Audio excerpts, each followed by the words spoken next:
Hello students. तो प्यारे बच्चों, आज हम बात करने वाले हैं आपके फर्स्ट चैप्टर इम्प्रूवमेंट्स इन फूड रिसोर्सेज के लास्ट टॉपिक के बारे में। बेटा, जैसा कि हमने लास्ट वीडियो लेक्चर में बात की थी फिश प्रोडक्शन की, तो आज हम लोग बात करने वाले हैं बी कीपिंग की। जो हनी बी है, हम उसको कैसे रखते हैं, उसको कैसे उसका कल्टीवेशन करते हैं, ठीक है, उसकी कैसे कल्चरिंग की जाती है, उससे हमें जो हनी बी है, मतलब उससे हमें जो हनी है वो कैसे मिलता है, या उसके अलावा जो अदर प्रोडक्ट्स है वो कैसे हमें उससे मिलते हैं, हम उसके बारे में बात करेंगे, उनकी क्या क्या इम्पोर्टेंस है।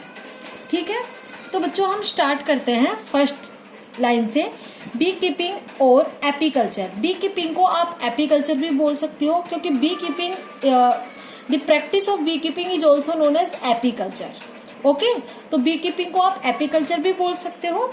Is the rearing, care and management of honey bees. ठीक है, ये क्या है, रियरिंग है, उनकी केयर करना है एंड मैनेज करना है ऑफ हनी बीज for obtaining Honey, wax and other substances. हमें इनसे क्या क्या मिलते हैं, मेनली हनी मिलता है, वैक्स प्राप्त होता है, वैक्स मिलता है और अदर सब्सटेंसेस। वो अदर सब्सटेंसेस कौन कौन से हो सकते हैं, हम उनके बारे में भी आगे बात करेंगे बेटा। ठीक है, तो हम जो बी कीपिंग कर रहे हैं, जो एपीकल्चर कर रहे हैं, वो क्या है, एक प्रैक्टिस है हनी बीज की, जिसमें हम उनकी कल्चरिंग करते हैं, उनकी रियरिंग करते हैं, उनकी केयर करते हैं, उनका मैनेजमेंट, मतलब उनको मैनेज करते हैं एक प्रॉपर इन्वायरमेंट में। ठीक है बेटा, अब नेक्स्ट की हम बात करते हैं, bee keeping is a low investment, less problematic and highly profitable enterprise. अगर हम बात करें बी कीपिंग, जैसे काफी आपने देखे होंगे कि काफी लोग है ना हनी बीज को इकट्ठा करते हैं ताकि हमें उससे हनी प्राप्त हो सके, या फिर अदर जो थिंग्स है वो हमें मिल सके। ठीक है, तो एक ये लो इन्वेस्टमेंट प्रैक्टिस है, इसमें कोई भी आपको ज्यादा, अगर इकोनॉमिकली देखा जाए तो आपको कोई भी ज्यादा इस पे खर्चा नहीं करना पड़ता, ज्यादा इन्वेस्ट नहीं करना पड़ता। लो इन्वेस्टमेंट में आप बी कीपिंग कर सकते हो, हनी बी की कीपिंग कर सकते हो। लेस प्रॉब्लमेटिक, ठीक है, इसमें कोई भी प्रॉब्लम भी नहीं आती कि भाई कोई प्रॉब्लम आ रही है या फिर आपको किसी चीज का लॉस हो रहा है। एंड हाईली प्रॉफिटेबल एंटरप्राइज है। ठीक है, हाईली प्रॉफिटेबल एंटरप्राइज है। ठीक है बेटा, आ गई इतनी बात समझ में। अब हम बात करते हैं प्रोडक्ट्स के बारे में जो मेनली ऑब्टेन किए जाते हैं एपीकल्चर के द्वारा, मतलब बी कीपिंग के द्वारा जो प्रोडक्ट ऑब्टेन किए जाते हैं उनके बारे में हम लोग बात करते हैं। प्रोडक्ट्स ऑब्टेन फ्रॉम एपीकल्चर, कौन कौन से प्रोडक्ट्स है अब हम उसकी बात करेंगे, वो हमारे लिए कैसे कैसे हेल्पफुल है, उनमें कौन कौन से न्यूट्रिएंट्स, कौन कौन से मिनरल्स प्रेजेंट है, उनके बारे में हम लोग बात करेंगे बेटा। ठीक है, एपीकल्चर और bee keeping provides us the following useful products. Honey देता है मेनली हनी बीज के द्वारा हमें, wax, propolis, royal jelly and bee venom. Bee venom को आप पॉइजन भी बोल सकते हो, जो हनी बीज के द्वारा मेनली सीक्रेट किया जाता है। ठीक है, अब अगर हम बात करें नेक्स्ट पॉइंट की, सबसे पहले हम बात करते हैं हनी के बारे में कि हनी है वो एक कैसा प्रोडक्ट है, वो कैसे यूजफुल है, उसमें किस टाइप के न्यूट्रिएंट्स प्रेजेंट है, किस टाइप के मिनरल्स प्रेजेंट है, किस टाइप के विटामिन प्रेजेंट है, किस टाइप की उसमें शुगर प्रेजेंट है, उसका कलर क्या है, उसका फ्लेवर क्या है, उन सब के बारे में हम लोग बात करते हैं बेटा। Honey is a sweet, viscous, edible fluid containing sugars, water और moisture, minerals, vitamins, amino acids, enzymes and pollen. Honey क्या है, स्वीट, मीठा होता है टेस्ट में, विस्कस, थोड़ा गाढ़ा होता है, एडिबल फ्लूइड है, मतलब खाने योग्य फ्लूइड है, लिक्विड है। ठीक है, कंटेनिंग शुगर्स, जिसमें शुगर्स पाई जाती है, मेनली शुगर पाई जाती है। अब वो शुगर किस किस टाइप की होती है हम उसकी भी बात करेंगे। वाटर होता है, मॉइस्चर होता है, उसमें मिनरल्स होते हैं, अलग अलग टाइप की विटामिन प्रेजेंट होती है, अमीनो एसिड्स होते हैं, काफी टाइप के एंजाइम्स होते हैं एंड पोलन होते हैं। ठीक है, अब हम नेक्स्ट बात करते हैं sugars present in Honey include. कौन कौन सी शुगर्स प्रेजेंट होती है हनी में, किस किस टाइप की शुगर प्रेजेंट होती है हनी में, अगर हम उसकी बात करें तो सबसे पहले है लेवुलोज, डेक्सट्रोज, सुक्रोज एंड डेक्सट्रिन। ये शुगर के नाम है बेटा। जब आप हायर क्लासेस में बात करोगे, अगर आप हायर क्लासेस में अगर बायो रखते हो, मान लो अगर आपने मेडिकल लिए 11th 12th में, तो आप अदर शुगर्स के नेम भी पढ़ोगे, ओनली एक ग्लूकोज ही शुगर नहीं है, उसके अलावा भी maltose, lactose, levulose, dextrose, sucrose, fructose, dextrin and arabinose, other type की भी शुगर्स देखने को आपको मिलेगी। ठीक है, तो जो हनी में जो शुगर प्रेजेंट है वो मेनली कौन कौन सी है? लेवुलोज, डेक्सट्रोज, सुक्रोज एंड डेक्सट्रिन। ठीक है बेटा, अब हम बात करते हैं मिनरल्स की। मिनरल्स ऑफ हनी आर, कौन कौन से मेनली मिनरल्स पाए जाते हैं हनी में? Calcium, iron, phosphate and manganese. कौन कौन से हैं? Calcium, iron, phosphate and manganese. अगर हम बात करें विटामिन की कि कौन कौन से विटामिन प्रेजेंट होते हैं हनी में, तो अगर हम उसकी बात करें तो सबसे पहला है बेटा पेंटाथोनिक एसिड। पेंटाथोनिक एसिड को हम बोलते हैं विटामिन B5। अगर आप विटामिन देखो तो vitamin A, B, C, D, ठीक है, विटामिन K, विटामिन E, ऐसे अलग अलग टाइप की पाई जाती है। लेकिन विटामिन बी की अगर आप बात करो तो विटामिन बी काफी टाइप्स की होती है। Vitamin B1, B2, B3, B4, B5, B7, ऐसे विटामिन B9 to B10 तक, B12 भी पाई जाती है। ठीक है, तो ये सारी विटामिन होती है। अब इनके अलग अलग नेमिंग है, तो वो नेम क्या है अगर हम बात करें तो देखो, सबसे पहला है पेंटाथोनिक एसिड। पेंटाथोनिक जो एसिड है वो कौन सी होती है बेटा? Vitamin B5। कौन सी है? Vitamin B5। सेकेंड है biotin, vitamin B7, pyridoxine, vitamin B6, choline एक टाइप की विटामिन है, ascorbic acid, vitamin C, thiamine, vitamin B1, riboflavin, vitamin B2, niacin, vitamin B3। ठीक है, तो ये अलग अलग टाइप की विटामिन है बेटा, जो मेनली किस में पाई जाती है? हनी में पाई जाती है। ठीक है, तो आपको ये विटामिन याद रखनी है कि biotin, pyridoxine, choline, ascorbic acid, thiamine, riboflavin, niacin, ये टाइप की विटामिन मेनली हनी में पाई जाती है। अब अगर हम बात करें बेटा नेक्स्ट पॉइंट की, colour, flavour and order of honey usually depend on the flowers from which nectar is gathered. Honey का कलर कैसा है, उसका फ्लेवर कैसा है, टेस्ट कैसा है, मतलब एंड ऑर्डर, उसकी स्मेल कैसी है, ये किस पे डिपेंड करता है? ये डिपेंड करता है उन फ्लावर्स पे जिनसे नेक्टर को गैदर्ड किया गया है। मतलब जो हनी होती है, जो हनी बीज होती है मेनली, ठीक है, वो क्या करती है बेटा? फ्लावर से, अलग अलग फ्लावर से नेक्टर इकट्ठा करती है। नेक्टर क्या होता है? एक फ्लूइड होता है मेनली, जिसको वो शक करती है अपने सकिंग माउथ पार्ट से। उनके जो माउथ होते हैं वो क्या होते हैं? सकिंग टाइप के होते हैं, मतलब किसी भी फ्लूइड को, किसी भी लिक्विड को प्लांट में से सक करने वाले होते हैं, उसके जो माउथ पार्ट्स होते हैं वो। ठीक है, तो वो अपने सकिंग माउथ पार्ट से क्या करती है? नेक्टर को इकट्ठा करती है, मतलब नेक्टर को प्लांट से सक करती है, और फिर उसके बाद वो किस में यूज आता है? उसके, जब वो बी हाइव में जाएगी, हाइव का मतलब होता है छत्ता। ठीक है, जो हनी बीज होती है उसका जो छत्ता होता है, जो उनका घर होता है, उसको बोला जाता है हाइव। ठीक है, तो जब वो वहां पे जाएगी तो वहां पे जाके वो उस नेक्टर को क्या कर देगी? रिलीज कर देगी, सीक्रेट कर देगी, और फिर वो किस में कन्वर्ट होता है बेटा? वहां पे हनी में कन्वर्ट होता है अदर रिएक्शंस के थ्रू।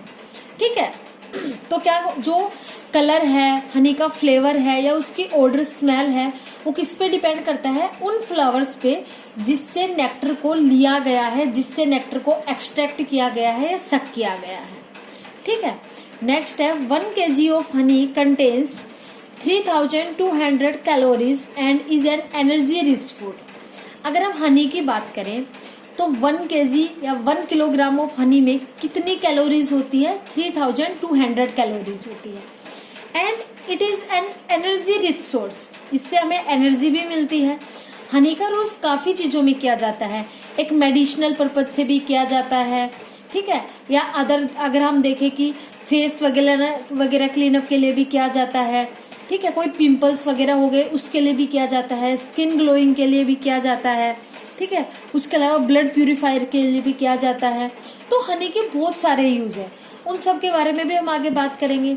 और एक ये एनर्जी रिच फूड भी है, जैसा कि अभी हमने बात की है। ठीक है बेटा, तो इतना समझ में आया आपको। अब हम बात करते हैं नेक्स्ट पॉइंट की। Next is the B wax. B wax भी मेनली किसके द्वारा प्रोड्यूस होता है बेटा? हनी बीज के द्वारा प्रोड्यूस होता है। अब ये कहाँ से सीक्रेट होता है, कहाँ से रिलीज होता है और इनका क्या वर्क होता है, हम उसकी अगर बात देखें तो secreted by wax glands of worker बीज for construction of the bee hive. Bee hive वही जो उनका घर है, जिसको आप हिंदी में छत्ता भी बोलते हो, ठीक है, जहाँ पे वो लोग रहते हैं, हाइव। तो जो बी वैक्स है वो मेनली कहाँ से सीक्रेट होता है? वैक्स ग्लैंड्स ऑफ वर्कर बीज। अब हम बात करेंगे वर्कर बीज क्या है। तो देखो, जो हनी बीज होती है बेटा, उनकी 3 कास्ट होती है, 3 कैटेगरीज होती है, बोल सकते हो, या तो 3 कास्ट होती है या फिर बोल सकते हो 3 कैटेगरीज हो सकती है। क्वीन, उसके अलावा वर्कर्स, उसके अलावा ड्रोन। आप उन सब के बारे में भी बात करोगे कि वर्कर कौन सी होती है हनी बीज, क्वीन हनी बी कौन सी होती है, ड्रोन हनी बी कौन सी होती है, उनके क्या क्या फीचर्स हैं, उनके बारे में भी हम लोग बात करेंगे। तो अभी हम बात कर रहे हैं जो बी वैक्स है वो मेनली कहाँ से सीक्रेट होता है बेटा? Secreted by wax glands of worker बीज for construction of the bee hive. It is A wax of high melting point. इसका जो ये वैक्स है, बी वैक्स है, इसका मेल्टिंग पॉइंट बहुत ही हाई होता है, मतलब अबाउट 140 डिग्री फ़ारेनहाइट तक होता है, ठीक है। उसके अलावा अगर हम बात करें बी वैक्स की, तो बी वैक्स काफ़ी पर्पजेज के लिए यूज़ किया जाता है। काफ़ी पर्पजेज के लिए अगर हम बात करें तो जैसे किस किस में यूज़ किया जाता है? कॉस्मेटिक्स में यूज़ किया जाता है, कॉस्मेटिक्स का मैन्युफैक्चर करने में यूज़ किया जाता है, कोल्ड क्रीम्स को बनाने के लिए यूज़ किया जाता है, सेविंग क्रीम्स को बनाने के लिए यूज़ किया जाता है, कोई भी पॉलिश वगैरह बनाने के लिए यूज़ किया जाता है, कैंडल्स के लिए, ऑइंटमेंट्स के लिए, या फिर लुब्रिकेंट्स वगैरह बनाने के लिए यूज़ किया जाता है, ठीक है। तो बी वैक्स की अगर हम बात करें बेटा, तो किस किस के मैन्युफैक्चरिंग में हेल्प करता है मेनली? ये कॉस्मेटिक्स में, कोल्ड क्रीम्स में, सेविंग क्रीम्स में, किसी भी टाइप की पॉलिश बनाने में, कैंडल्स में, ऑइंटमेंट्स में, लिपस्टिक्स वगैरह बनाने में, या फिर लुब्रिकेंट्स वगैरह बनाने में बी वैक्स को यूज़ किया जाता है because of its high melting point, ठीक है बेटा। Because of its high melting point क्या किया जाता है? इसको यूज किया जाता है, क्योंकि इसका मेल्टिंग पॉइंट कितना होता है? अबाउट 140 डिग्री फ़ारेनहाइट, ठीक है। अब अगर हम बात करें नेक्स्ट प्रोडक्ट की, तो बेटा नेक्स्ट प्रोडक्ट है प्रोपोलिस। क्या है? प्रोपोलिस। प्रोपोलिस एक टाइप का प्रोडक्ट होता है जो कि मेनली हनी बीज के द्वारा सीक्रेट होता है बेटा, ठीक है। अगर कोई भी चोट लग गई या कोई भी इन्फेक्शन हो गया तो वहां पे इसको यूज किया जाता है, वहां पे इसको यूज किया जाता है। जो बाम आती है ना, ये जस्ट लाइक वैसा होता है, जेली लाइक होता है, ठीक है, बाम की तरह ही होता है। अगर कहीं पे दर्द हो गया या फिर कहीं पे चोट लग गई, कोई इंजरी हो गई, कोई इन्फेक्शन हो गया, वहां पे इसको यूज किया जाता है। और मेनली कहाँ से सीक्रेट होता है? ये हनी बीज के द्वारा सीक्रेट होता है, ठीक है। Propolis and balms are other collections of bee from the plants, ठीक है। आ गया इतना समझ में। नेक्स्ट हम बात करते हैं पॉइजन, जिसको हमने टर्म दी थी बी विनोम, ठीक है।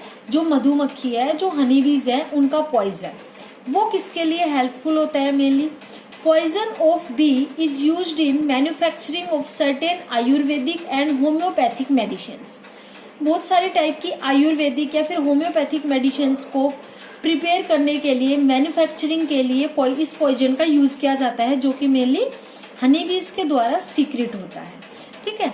तो जो पॉइजन है हनी बीज का, ये किसमें यूज किया जाता है? Manufacturing of certain ayurvedic and homeopathic medicines के लिए यूज किया जाता है। अब बेटा हम नेक्स्ट पॉइंट की बात करते हैं, इम्पोर्टेंस ऑफ हनी। हनी के क्या क्या फायदे हैं, वो अपने लिए कैसे यूजफुल है, वो कैसे अपने लिए इम्पोर्टेंट है। अगर हम उसकी बात करें तो इम्पोर्टेंस ऑफ हनी में क्या आएगा? It is N edible fluid. हम ये बात कर चुके हैं कि ये खाने योग्य फ्लूइड है, खाने योग्य पदार्थ है। And eaten directly as a source of energy, और हम इसको डायरेक्टली भी यूज कर सकते हैं खाने के लिए as a source of energy, क्योंकि इससे हमें क्या प्रोवाइड होती है बेटा? एनर्जी मिलती है। Has a great importance for its medicinal value. Medicinal value में भी इसका काफी हाई पर्पज है।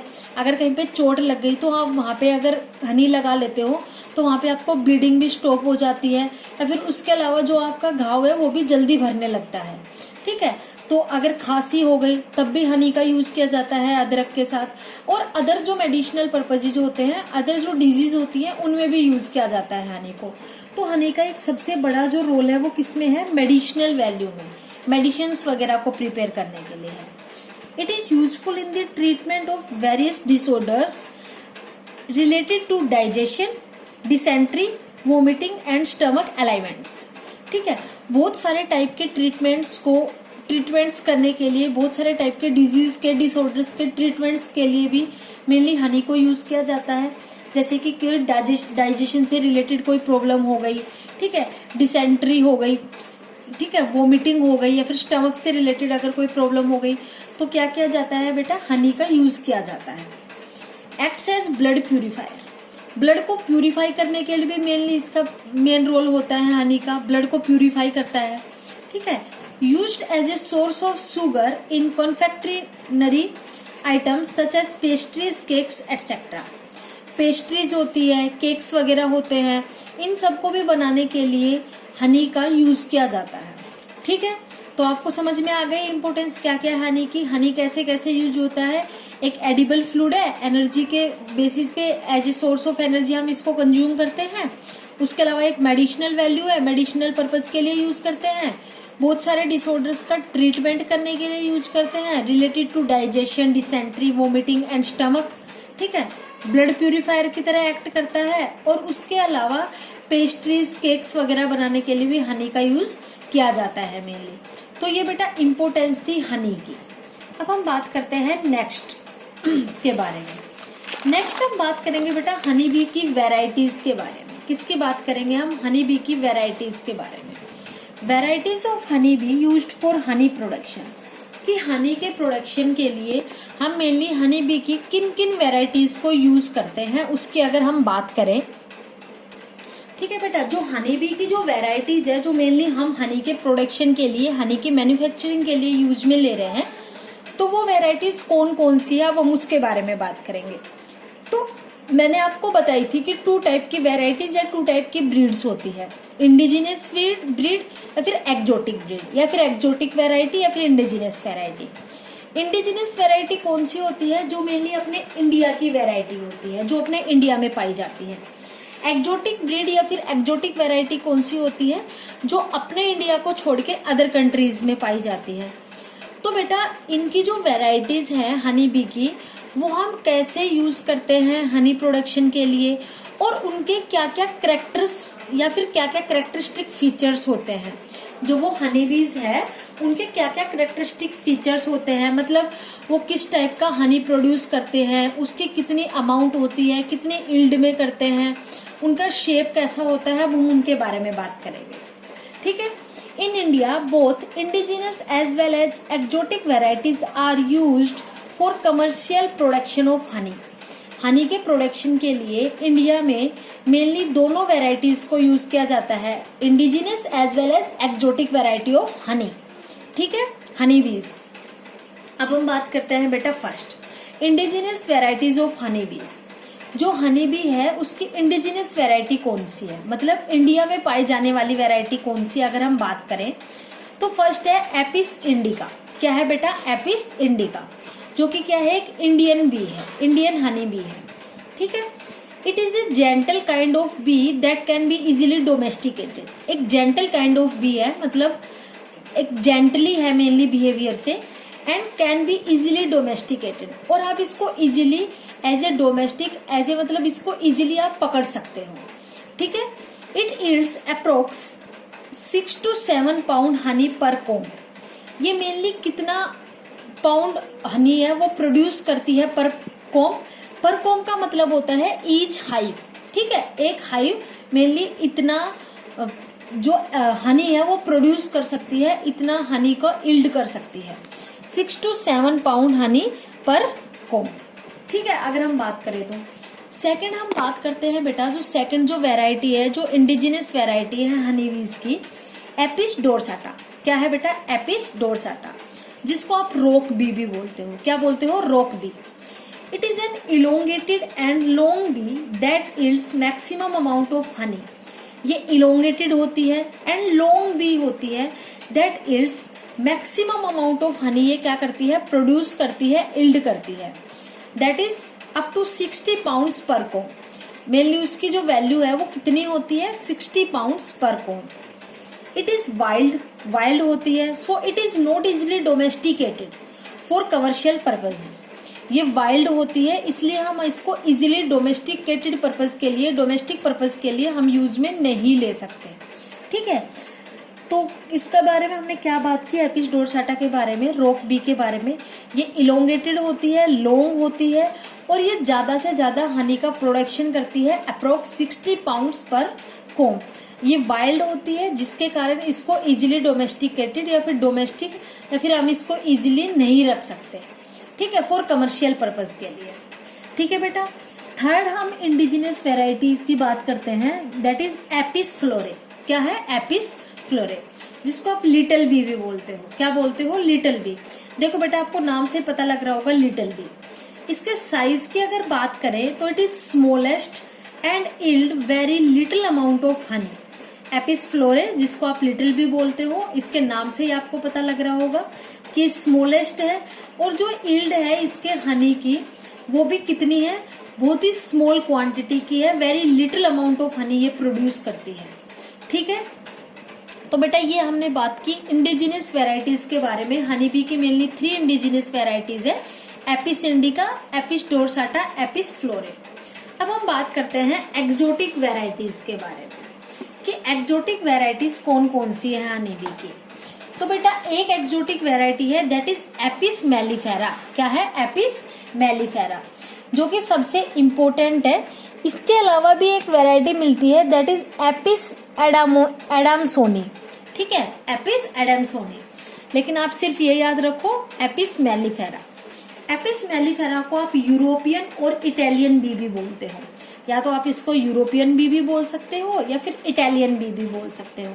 ठीक है, Italian bee is commonly domesticated in India to increase yield of honey. जो इटालियन बी है या यूरोपियन बी है वो कॉमनली डोमेस्टिकेटेड की जाती है, मेनली पाली जाती है in India to increase yield of honey, honey की यील्ड को इंक्रीज करने के लिए।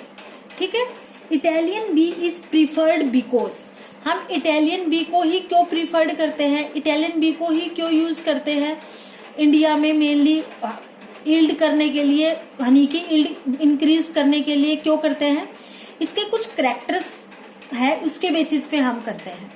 It is gentle in nature, gentle होती है नेचर में। It has good Honey collection capacity, इनकी जो हनी की जो कलेक्शन की जो कैपेसिटी होती है वो अच्छी होती है। It has prolific queen with less swarming. ठीक है, it has the ability to protect itself from enemies. समझ में आया बेटा? तो ये 4 पॉइंट्स हैं जिनके बेसिस पे हम बोल सकते हैं कि इटालियन बी को ही प्रीफर किया जाता है इंडिया में to increase yield of honey, honey की यील्ड को इंक्रीज करने के लिए। तो एक्सोटिक वेराइटी का भी बेटा आपको पता लग गया कि एक्सोटिक वेराइटी में हमने किसकी बात की है, एपिस मेलिफेरा के बारे में हमने बात की है। ठीक है, अब हम बात करते हैं नेक्स्ट है बेटा colony and caste of honey bee. अगर हम हनी बी की कॉलोनी के बारे में या उसकी कास्ट के बारे में बात करें तो क्या होगा, Honey bee is a social insect. Social insect का मतलब है बेटा जो एक झुंड में पाई जाए, एक सिंगल नहीं एक झुंड में पाई जाए, एक ग्रुप में पाई जाए। ठीक है, तो हनी बी को आपने कभी सिंगल देखा है कि वो हाई में अकेली एक बैठी हुई है? नो, वो एक ग्रुप में पाई जाती है, एक झुंड में पाई जाती है, इसलिए हम बोलते हैं honey bee is a social insect, एक सोशल इंसेक्ट है। The nest of honey bee is known as the bee hive. Nest मतलब उसका हाउस जहाँ पे वो रहती है, उसको हम क्या बोलते हैं, बी हाइव। क्या बोलते हैं बेटा, बी हाइव। ठीक है, Honey bees live in a colony and different tasks are done by different groups of bees in the same colony. Honey bees है वो मेनली एक कॉलोनी में रहती है, मतलब एक ग्रुप में रहती है, एंड डिफरेंट फंक्शंस परफॉर्म करती है डिफरेंट ग्रुप्स के द्वारा और सेम कॉलोनी में रह के। मतलब कॉलोनी एक है लेकिन उसमें, ठीक है बेटा, तो हम क्या बात कर रहे थे कि जो हनी बीज है वो एक कॉलोनी में रहती है, लेकिन उन सभी हनी बीज के डिफरेंट टास्क होते हैं, डिफरेंट वर्क होते हैं जो उनके द्वारा परफॉर्म किए जाते हैं। रहती वो सेम कॉलोनी में है लेकिन वो डिफरेंट वर्क परफॉर्म करती है। ठीक है, क्योंकि हनी बीज की भी अलग अलग कास्ट पाई जाती है, जैसा कि मैंने आपको बताया, क्वीन होती है, ड्रोन होता है, वर्कर्स होते हैं। ठीक है, तो जो क्वीन ड्रोन वर्कर्स है उनके भी डिफरेंट वर्क होते हैं, वो भी डिफरेंट वर्क के लिए मेनली उनके नेम प्रोवाइड किए गए हैं उनको। वो क्यों है हम उसकी भी बात करेंगे। A colony of Italian bee normally has, एक जो कॉलोनी होती है इटालियन बी की नॉर्मली हैज, उसमें क्या क्या होता है, एक क्वीन होती है मेनली, ठीक है। मान लो कोई कॉलोनी है, कोई हाइव है और उसमें इटालियन बीज है मेनली, ठीक है, एपिस मेलिफेरा की बीज है मेनली तो उसमें मेनली कौन कौन प्रेजेंट होंगे, कौन कौन टाइप, किस किस टाइप की कैटेगरीज या किस किस टाइप की कास्ट प्रेजेंट होगी वहां पे हनी बी की। वन क्वीन, एक क्वीन होगी, हर हाइव में सिर्फ एक ही क्वीन पाई जाती है।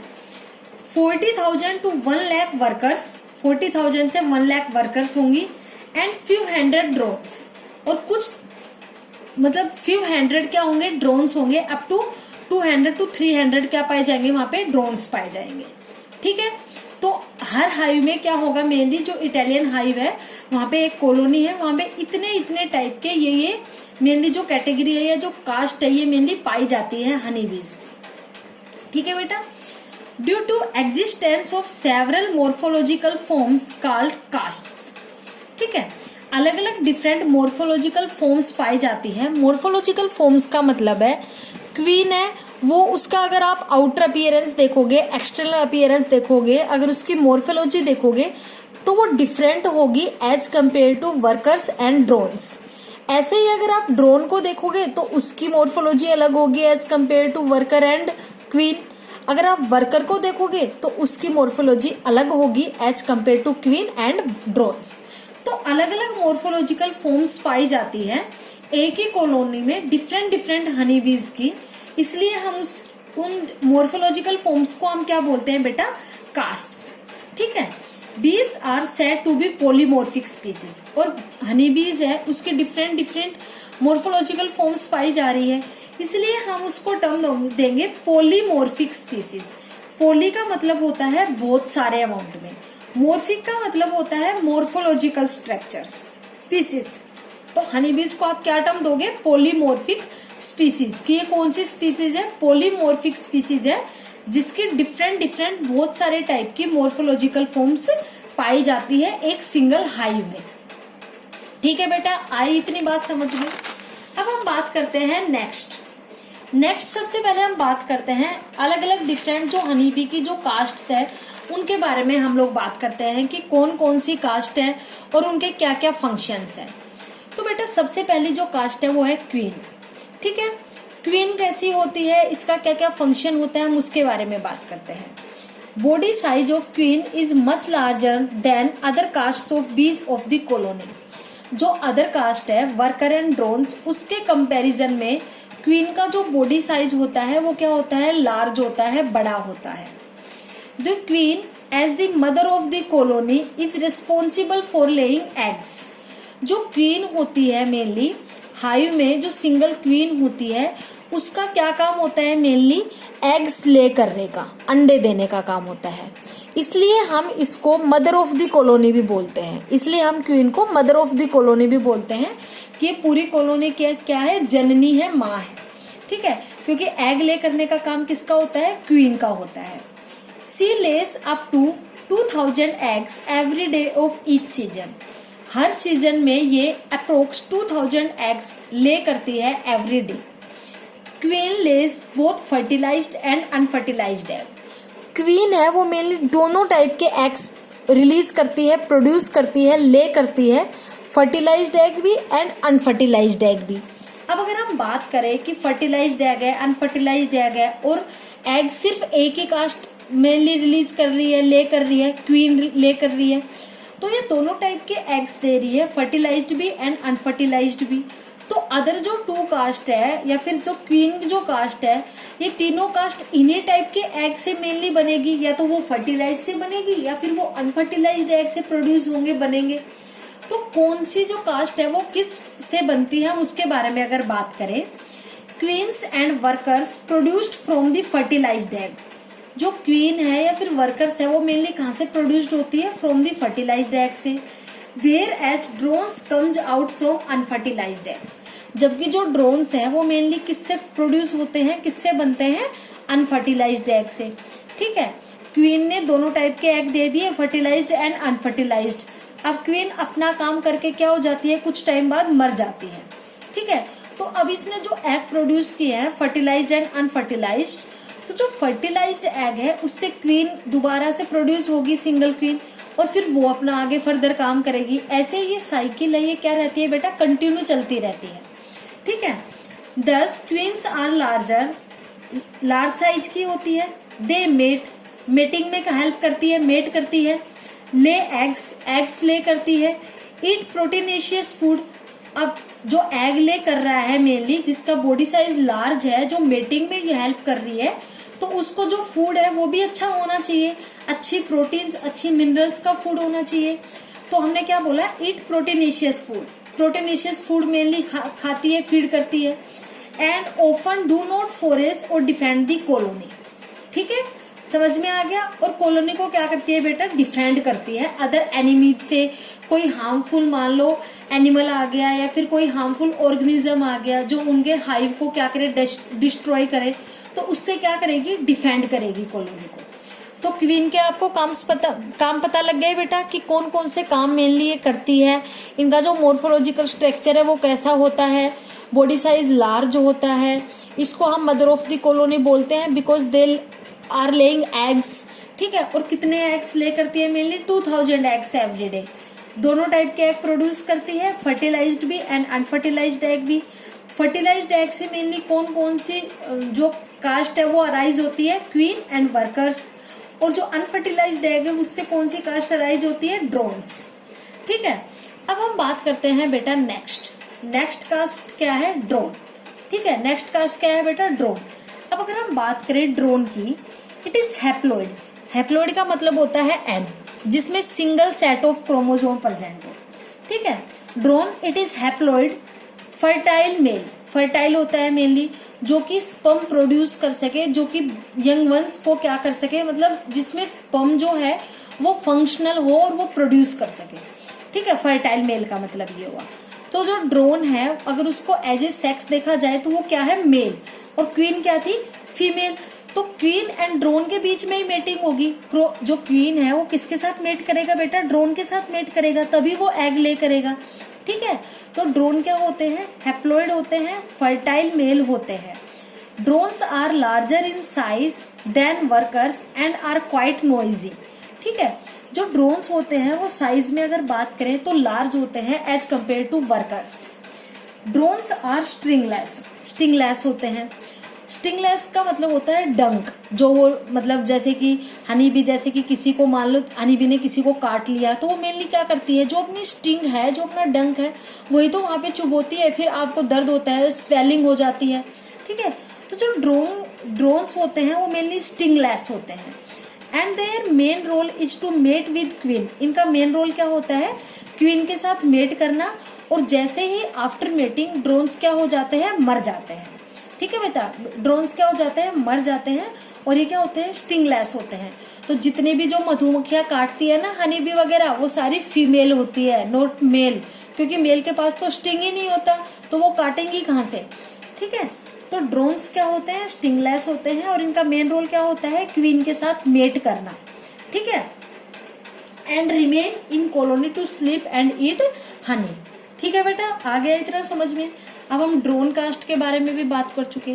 अब हम बात करेंगे वर्कर्स के बारे में, कि जो वर्कर्स है इनका मेनली क्या काम होता है, ये कैसे हेल्पफुल होती है, और मेनली इनका साइज कैसा होता है। डिप्लॉयड होती है, मतलब 2 सेट ऑफ क्रोमोसोम्स प्रेजेंट होते हैं। ठीक है। स्टेराइल फीमेल होती है। स्टेराइल फीमेल का मतलब होता है बेटा जो यंग वंस प्रोड्यूस ना कर सके, जिसके जो गैमेट्स हो वो स्टेराइल हो, वो किसी भी बेबी को, किसी भी यंग वन को, किसी भी ऑफस्प्रिंग को प्रोड्यूस करने की क्षमता ना रखते हो। ठीक है। तो स्टेराइल फीमेल हो गई। ठीक है। That is can't reproduce, it can't reproduce. ठीक है। स्टेराइल फीमेल का मतलब क्या हुआ, ये कभी भी रिप्रोड्यूस नहीं कर सकते। Size of worker is the smallest among the caste of bee. देखो आपने सबसे पहले बोला था क्वीन, तो क्वीन का size as compare to both of the other जो कास्ट है उसके कंपैरिजन में बड़ा होता है। ड्रोन का वर्कर्स से भी बड़ा होता है, और वर्कर्स का साइज अब क्या होगा, सबसे छोटा होगा। तो जो साइज है वर्कर्स का वो स्मॉलेस्ट होता है among the caste of bee. अगर आप बी के कास्ट की बात करो, जो 3 जो मैंने आपको कास्ट बताई है, क्वीन, ड्रोन, वर्कर्स, उनमें सबसे छोटा साइज किसका होता है? वर्कर्स का होता है बेटा। किसका होता है? उसमें सबसे छोटा साइज वर्कर्स का होता है। अब हम बात करते हैं नेक्स्ट पॉइंट की। नेक्स्ट है बेटा most active members of the colony. जो वर्कर्स है ये मेनली मोस्ट एक्टिव मेंबर्स है कॉलोनी के, कि कॉलोनी में जो भी नेक्टर इकट्ठा करने का काम है या फिर जो भी हनी बी का काम है, वो सारा काम किसका होता है? वर्कर्स का होता है। तो ये मोस्ट एक्टिव मेंबर्स है कॉलोनी के। They have almost all responsibility on their soldiers.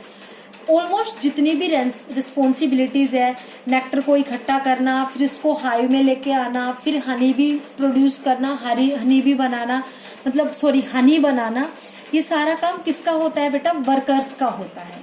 ठीक है, तो वर्कर्स के ऊपर ऑलमोस्ट सारी रिस्पॉन्सिबिलिटीज होती है हनी को प्रोड्यूस करने की इन देयर हाइव।